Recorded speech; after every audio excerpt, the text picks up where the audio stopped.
कहीं ऐसा तो नहीं है कि आप बिहार के गरीबों के नाम पर पैसे लाते हैं। तो जिस आदमी का राजनीतिक जन्म झूठ, फरेब और भ्रष्टाचार से हुआ हो, वो कहीं किसी का भी भला नहीं कर सकता। प्रशांत किशोर की फंडिंग की बात उनको करनी ही पड़ेगी। नमस्कार, आप देखना शुरू कर दिए हैं दर्श न्यूज और मैं हूं कुमार मनीष। देखिए, प्रशांत किशोर को संजय जायसवाल जो बीजेपी के सांसद है उन पर आरोप लगाना अब भारी पड़ते हुए नजर आ रहा है।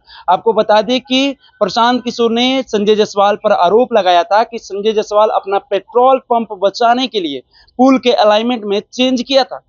इसको लेकर संजय जायसवाल ने प्रशांत किशोर को नोटिस भेजा था और कहा था कि 15 दिन के अंदर वो माफी मांगे। नोटिस का जवाब तो प्रशांत किशोर ने दे दिया, लेकिन फिर संजय जायसवाल अभी कहां चुप रहने वाले थे।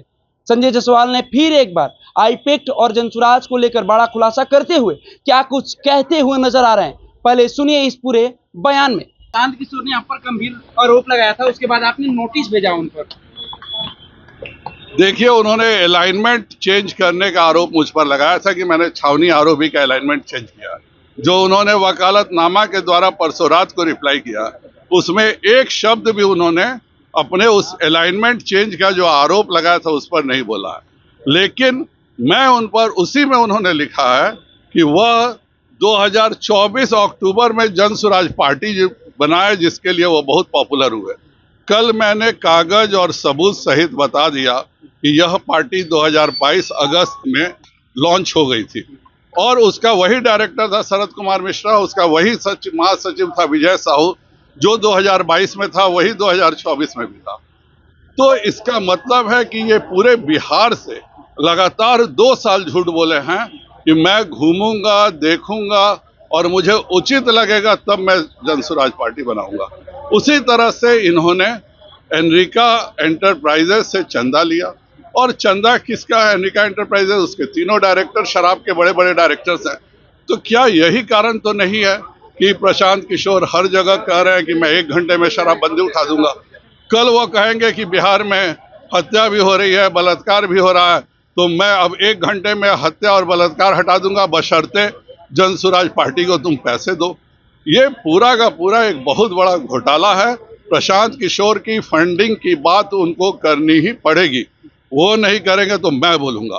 हर जगह जो ये घुमा देते हैं कि पैसे यहाँ से कम खर्च करता हूँ, वहां से कम खर्च करता हूँ, उनको साफ बताना चाहिए क्या उनको जो पैसे मिल रहे हैं वो गलत ढंग से मिल रहे हैं? क्या ये जो पैसे हैं, कहीं ऐसा तो नहीं है कि आप बिहार के गरीबों के नाम पर पैसे लाते हैं और उस पैसे का प्रयोग एनजीओ के द्वारा भलाई में नहीं करके अपने पार्टी के लिए यूज में लाते हैं और बाहर कागज पे दिखाते हैं कि ये एनजीओ का पैसा है। क्योंकि जो जनसुराज अभियान की बात होती है, जब जनसुराज पार्टी अगस्त 2022 में फॉर्म कर दी गई थी तो ये एनजीओ तो रहा ही नहीं, ये पूरा का पूरा पॉलिटिकल पार्टी था। प्रशांत किशोर को अपने घोटालों का जवाब देना चाहिए। दूसरों पे आरोप लगाना बहुत आसान है और मैंने जो आरोप लगाया उसके बारे में, मुझ पर जो आरोप लगा उस पर तो एक शब्द नहीं लिखा उन्होंने। जवाब मिला? मुझको नोटिस का जवाब मिला है, पर जो उन्होंने आरोप लगाया था कि मैंने नेशनल हाईवे का अलाइनमेंट चेंज कर दिया, उसके बारे में एक शब्द नहीं है। उसके बारे में केवल यही है कि वो बहुत पॉपुलर है, 2024 में अपनी पार्टी बनाए हैं। तो ये जो 2022 का मैंने कागज दिया वो क्या है? तो जिस आदमी का राजनीतिक जन्म झूठ, फरेब और भ्रष्टाचार से हुआ हो, वो कहीं किसी का भी भला नहीं कर सकता। उनके प्रति अगला कदम क्या उठाएंगे? मेरा कोई कदम नहीं है। मेरे को उन्होंने जो वकालतन नोटिस का जवाब दिया है उसको ले करके ही मैं आगे की कार्रवाई करूंगा।